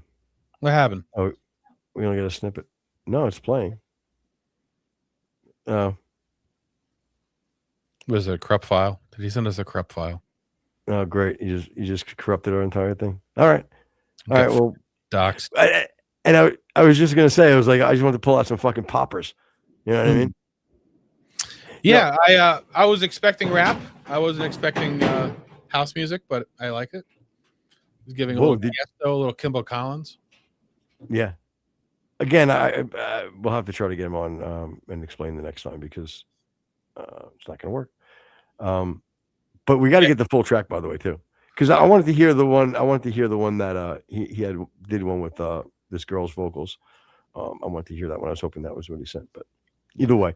But yeah, man. So otherwise, we'll Ronnie G. We'll get back to you, man. I don't know why it did not work. Either way, I like the build up. Like I said, I do like the house music stuff. Yeah, it's a lot better than the fucking roof getting ready to blow off the cabin. Yeah. I heard that. I'm like, what the fuck was that? Yeah. There's Ronnie. There he is. Hey, Ronnie G, what's up, buddy? Can you hear us? Yeah, loud and clear. Nice, Ronnie. Can you, Rex? Can you hear? Can you hear? Can you hear me, Ronnie? Yep, when I'm on my laptop. Yeah, I'm good, guys. Sorry about yesterday. It was a little frisky. It was a little frisky show yesterday. You're okay, brother. Like I said, Ronnie. The truth of the best way to like explain Ronnie. Ronnie's so cute. Ronnie's so cute. Like when he gets shy, he's like, oh, you know. You always do that, and that's why he laughs because you used to crack me up about him. Anyway, yeah, we played a party song, but what happened was it got, for some reason, the file stopped playing. It, like you can see it on the screen when you watch it back. It was still playing, but the music stopped. But anyway, we were just talking about it. Fucking ship fucking bounces. I like it. Yeah, like I had said, it gives like a DJ Tiesto and Kimball Collins to me, which I enjoy that kind of stuff. Cool. You know who they are, right? Me and Foot are about to work on something pretty big over here, right, Foot? Are we? Well, again, the track that I sent you? Yeah. All right. I got some other tricks up my sleeve over there for this guy. So. Yeah, I told you, man. Whatever you wanted to do with it, you can do. You can do because again, cool. I know for a fact it's a really good hook line.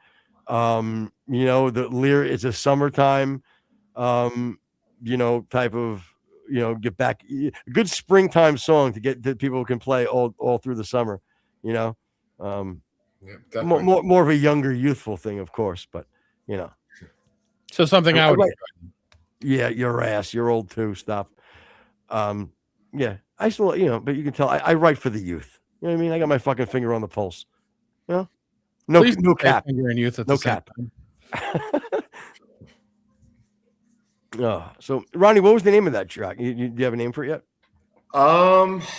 It's called Ridiculous for right now. You guys can rename it. It's okay. It's okay. That's all I can say. I have another track I can send you guys, but it's like more laid back. I was hanging out with the guys last night, and so we had like a guy night, which is rare these days at being freaking 51 years old.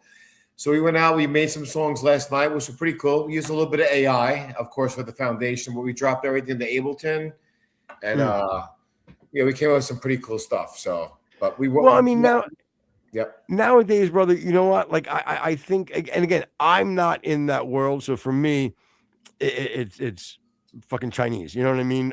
But the world has changed where, like I said, you know, like what I sent you is so raw, meaning like I can right now I can pick up the acoustic, I can do think about better day, I can do all of that and play that song on acoustic. So no matter what, you can put as many bells and whistles as you want on it. The core of that song is fucking great. And that's where I was trying to make everybody understand yesterday is that I'm so okay at this point with whatever production does.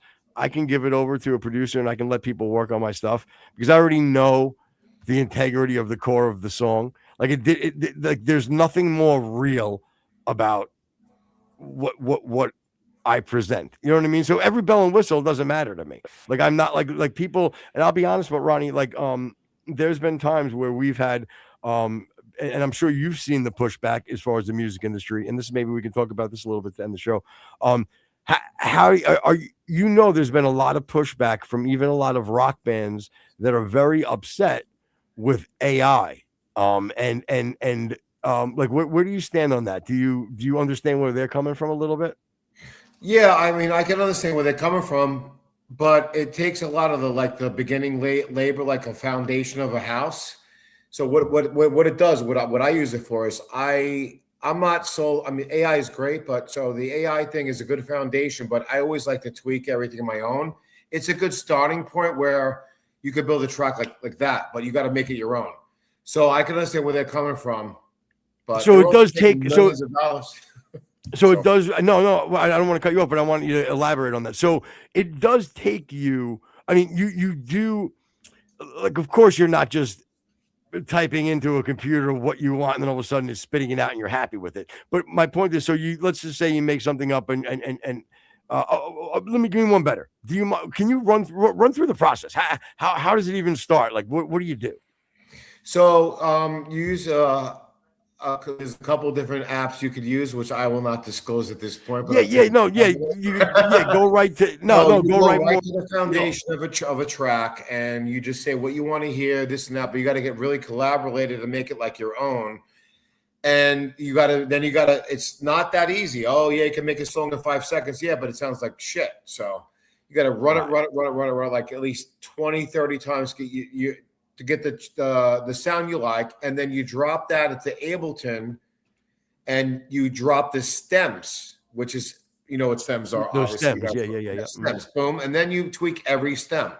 So it could sound okay, but not when I'm done with a track and I master that shit. It's badass, way more better than AI can do. AI is good; it's coming up, but it's always good to have the old raw stuff. So well, that I think is a great, at least stance that people that are using AI involved with their stuff, that you could really stand on that and go, well, look, I'm telling you that like because I've done this for 40 years, it's not like the guy that just started using AI. Like this has nothing to do. It has to. I have, because of my experience, I can utilize this tool as I did my turntable type of deal. It doesn't significantly rely on the AI as you don't significantly rely on just the one turntable. Like, you know what I mean? Like there's other components that you need to use. And I guess if you're not exclusively relying on AI, then that's my whole take on it, where my integrity is 100% in play.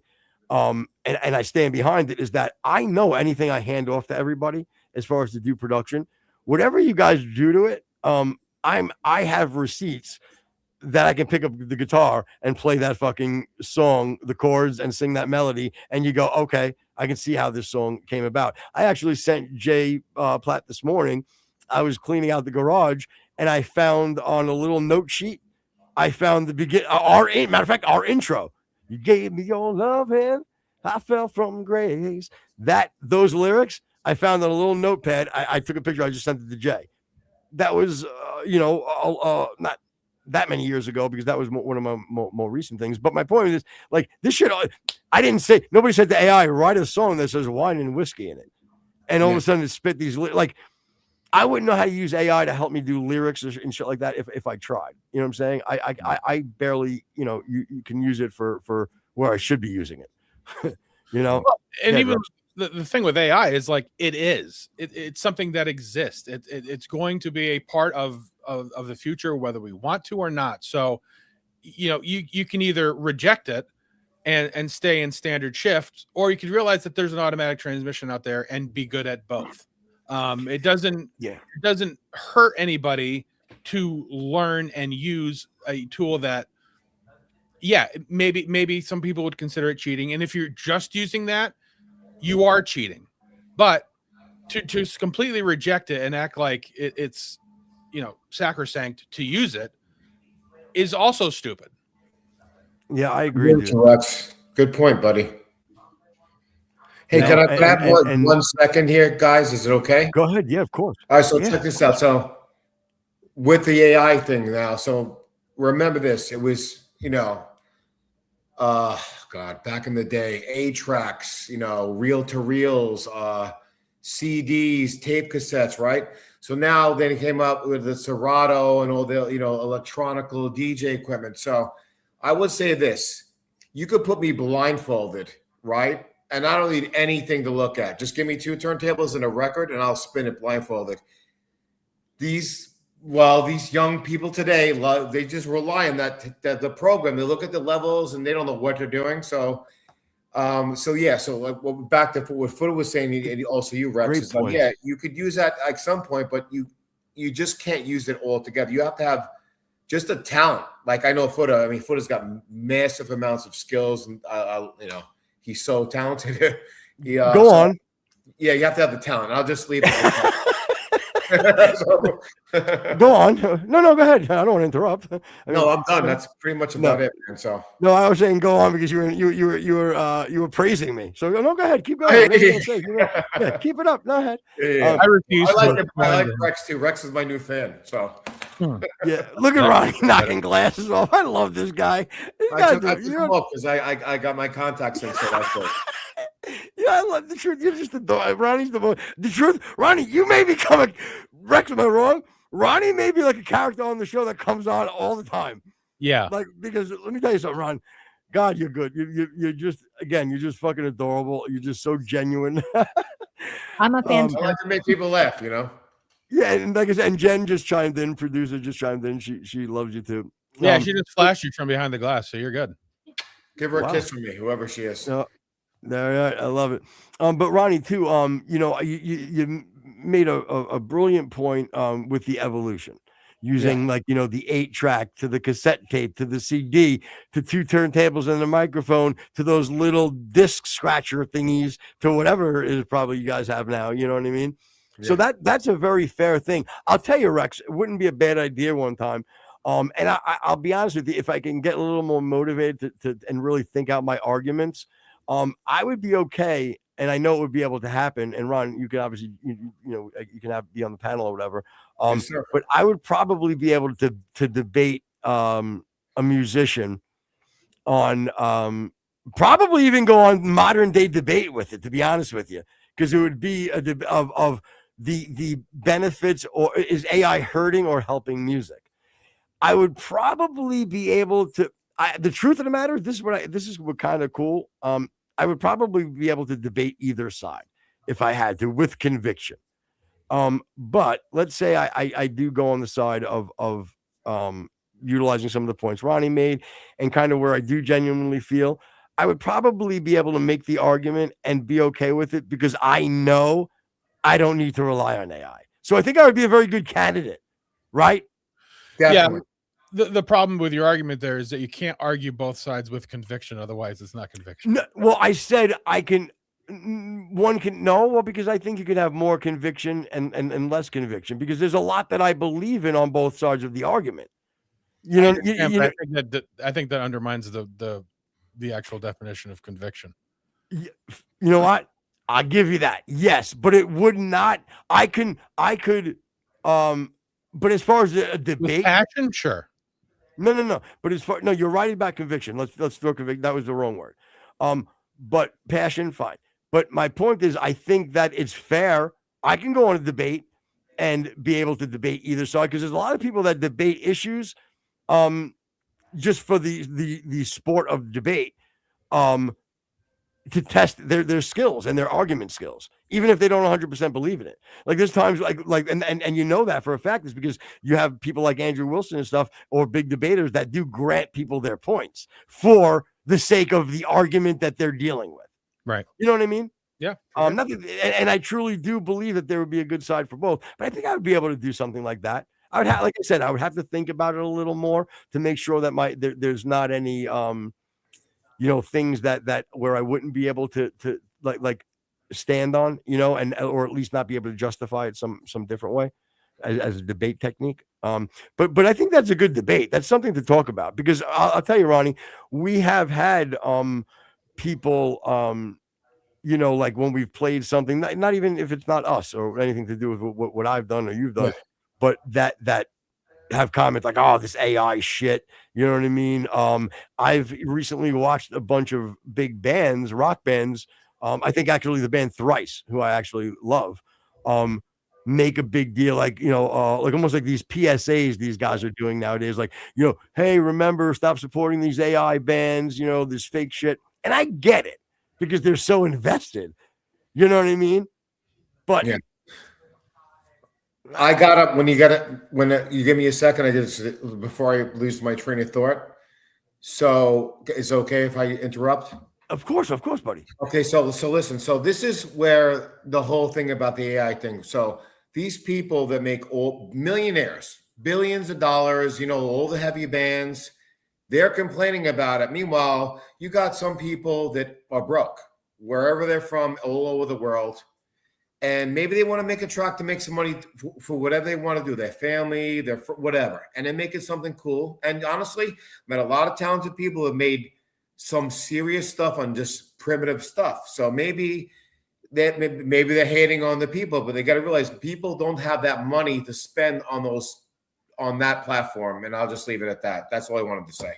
So. Yeah, that's a great point. Rex, what were we saying? I was gonna say you also had, the people who are making the arguments, the bands or whatever that are making arguments against AI music and things. I understand it, but I also remember 20 years ago when everybody was, you can't download music, you can't go on YouTube, you have to listen to it here, you have to buy a record, okay, well, they all figured out how to make money on download, so you just have to adapt to what it is. Yes, sir. You know what? Let me go. Now that you have my brain moving on this, let's go one better. How about that? You know what? I think I could debate this. Then I could be okay. Okay, let's go for it. Come on, bring it up, buddy. Bring it up. No, I'm on your side. I'm on your side on this one. But because again, if you want to stay consistent with your point of AI, there's no place for it in music. Because again, we did caveat this whole thing starting by saying that we don't believe that we should just have an AI, nothing but driven and be maybe okay with it. But we did, because we said, but it should be allowed to be used as part of the creation process, right? And it should be able to be used as a tool. So we can all agree there. So if you want it to be consistent and say, no, you can't use it as that, you would have to eliminate pretty much 95% of pop music today that uses auto-tune, that uses any such sort of pitch shifting, quantizing, or even as simple as, which is part of the recording process, cutting and pasting. Back when I've been doing this so long, I record to tape and DAT. That's how long I've been doing this. And there would be times where we would have to, the term would be, we need to punch this in. And it was a lot harder to do back in the day, like where you'd have to have a really good engineer that would be able to punch it in. And Rex, what that would mean, do you know what that means, Rex, or no? I have no idea. That would mean, like, let's say I'm singing a line, right? And I got right to the bottom of the line, like I was singing, my boy Rex, and boy was fucking pitch perfect. It sounded great, but I was like, my boy Rex, and I'm like, oh fuck, and they'd be like, all right, look, we're going to try to punch you in, right? So the guy wouldn't start the tape, but I'd hear the music, and let's say the 2 lines before it was, my boy Rex, you know what I'm saying? He's so fine. My boy Rex. So now he's not recording, but I'm singing along. He's so fine. And then as I said, so he's hitting the button. And then I say the word fine because I cheated. I wasn't singing the entire song. I cheated. And he punched me. He hit the record. And I said, fine. And then he went boom. And he hit record. And then he hit stop. And he captured my word. So we punched it in. So is that cheating? Because we punched shit in? Is it cheating where now in Pro Tools or whatever you guys use, you can copy and paste parts? If you want to stay consistent to the argument that AI has no place in music because it's cheating, then you would have to then be consistent with your argument and eliminate all of that, which would eliminate all of your pop music. I agree, but and you can keep going farther and farther back. I mean, everybody remembers the scene in La Bamba where Richie Valens is trying to sing O'Donna, and he has to sing it 45 times because it's got to be recorded from the beginning to the end perfectly. And then if you go back even farther, it'd be like people on stage who didn't have any recording. All be like, that's bullshit. You don't record. You just go on stage and you sing it all at once. So again, you can go as far back as you want and as far forward. And the fact is what is, and you got to embrace it. That's a good point, Rex. Yep. And I think that the best thing about it too is that you could really simplify it is that like you ever see these things right here? Like these things? Yeah, these aren't like little candy dishes. You know what I mean? That stored little delicious treats. You know what I'm saying? These things are called the other day. Yeah. These things are called ears, right? And they function as I hear things. And when I hear them, and if it makes me feel good and I can embrace that, whether it was done by AI and an artist or the band and an artist, or like the bottom line comes down to like we're fucking audiophiles, you know what I mean? As far as like, Ronnie and I and stuff, and even you as far as because you're doing the media stuff, Rex.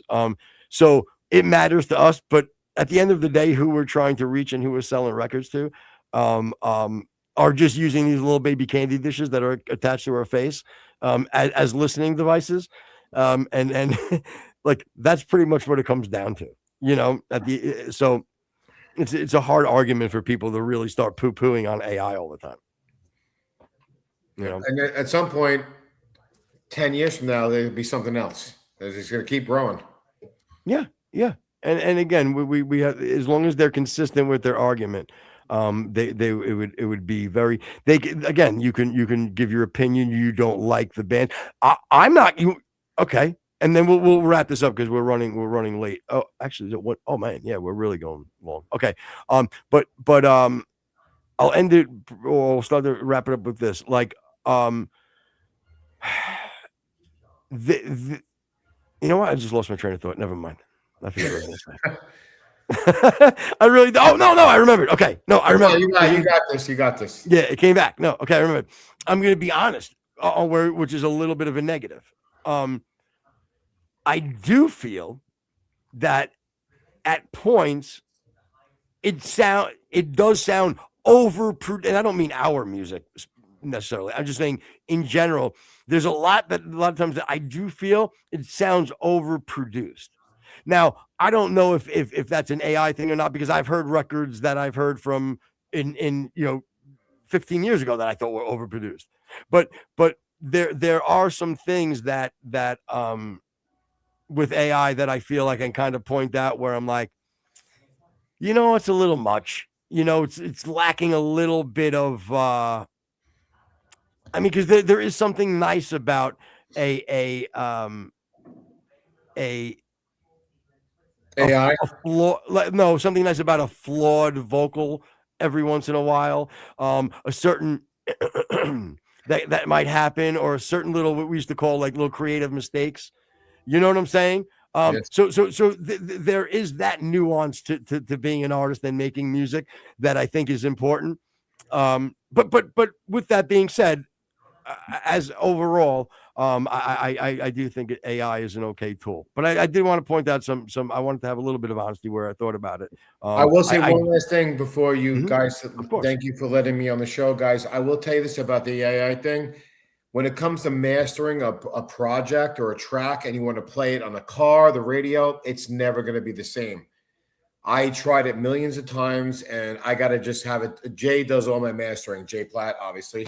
So without him, I wouldn't have it. But yeah, it's a little tricky. But you guys did a great show. I'll let you guys do your thing, man. So Ronnie, thank you, brother. I love you, man, and I love you too, God brother. bless you, my Yes, friend. yeah, man. Anytime you guys need me, I'm here for you guys. Whatever you need, just give me a buzz. I'll see you soon, Foot. All right. You got it, buddy. Thank you, my All right. man. All right, Rex, man. I'll talk to you soon. All right, buddy. Peace, brother. All right. Take care, man. All right, there he goes. Boom, my man Ronnie G. I'm telling you, right? He's such a nice, bro. He's such a nice man. He's and you and he's gonna listen back now.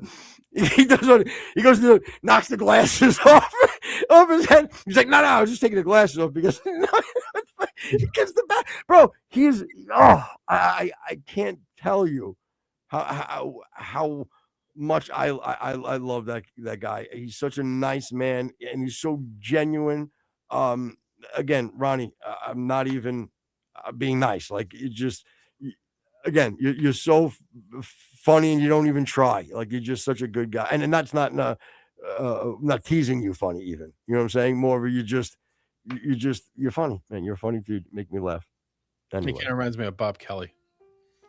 Yeah, again, look, he's just, again, genuinely nice, really, and obviously extremely talented. But I think that was a good way that we segued that thing at the end there, right? AI versus.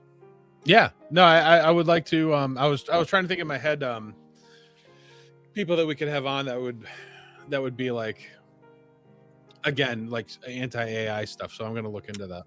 Yeah, you can really get any band or anybody. I mean, if we had somebody of significance, that would be great. Like, I know Thrice. You could probably get them. You could probably get Thrice, and I know that they're talking about it. You know what? I would argue the other side against, like, Thrice. You know, having to grant them, I'm hoping some points because they're smart enough to make them, and I would have to concede, but. You know, I think I would have a strong argument. Yeah, and again, my curiosity would be their motivation against it, and how much they really know about the current applications of AI. Like Ronnie, I think laid it out very, very well. You know, that it can help you in some spots, but you still have to have the craft in order for it to sound like anything that's marketable. You know. And the caveat again is that you're like, and you can hear and there's a difference. Like, maybe anybody can put out a song just via AI, not knowing what they're doing. Yeah. But take that and then let Ronnie do it, and you're gonna clearly see the difference. And not because Ronnie's better at AI, because the man's been doing this and making beats and creating songs and being an artist for 40 years. Yep. You know what I mean? Yep. It's the power nailer versus the hammer. It's the screw versus the nail. It's the fucking, a 5-iron versus a fucking 3-wood. It's all just the same thing, no different. Whatever. All right. It's been too fucking hours. I'm done talking. Yeah. Yeah. And listen, so don't forget, everybody, next week we got a little Candace fun going on, so make sure you tune in for that. They're gonna be doozies. We're gonna have a few punchers coming out over the next week, because I'll tell you, you guys have not helped out on the flow of downloads. It's been a little light, and I don't like that. So we're gonna have to get you and the algorithm going and get us in front of you. All right, everybody. God bless you, and thanks very much for listening. And again, God bless. I'm out. Listening on iTunes, iHeart, Spotify, YouTube, Twitch, whatever you're listening to, come on over to Rumble. Listen to us live twice during the week, at least one time on the weekend. Have a good night, everybody. You panicked. You didn't know it was the last ring. You're like, shit, how many more bars do we got? Well, it's now, pal. Good night, everybody. If you're listening on iTunes.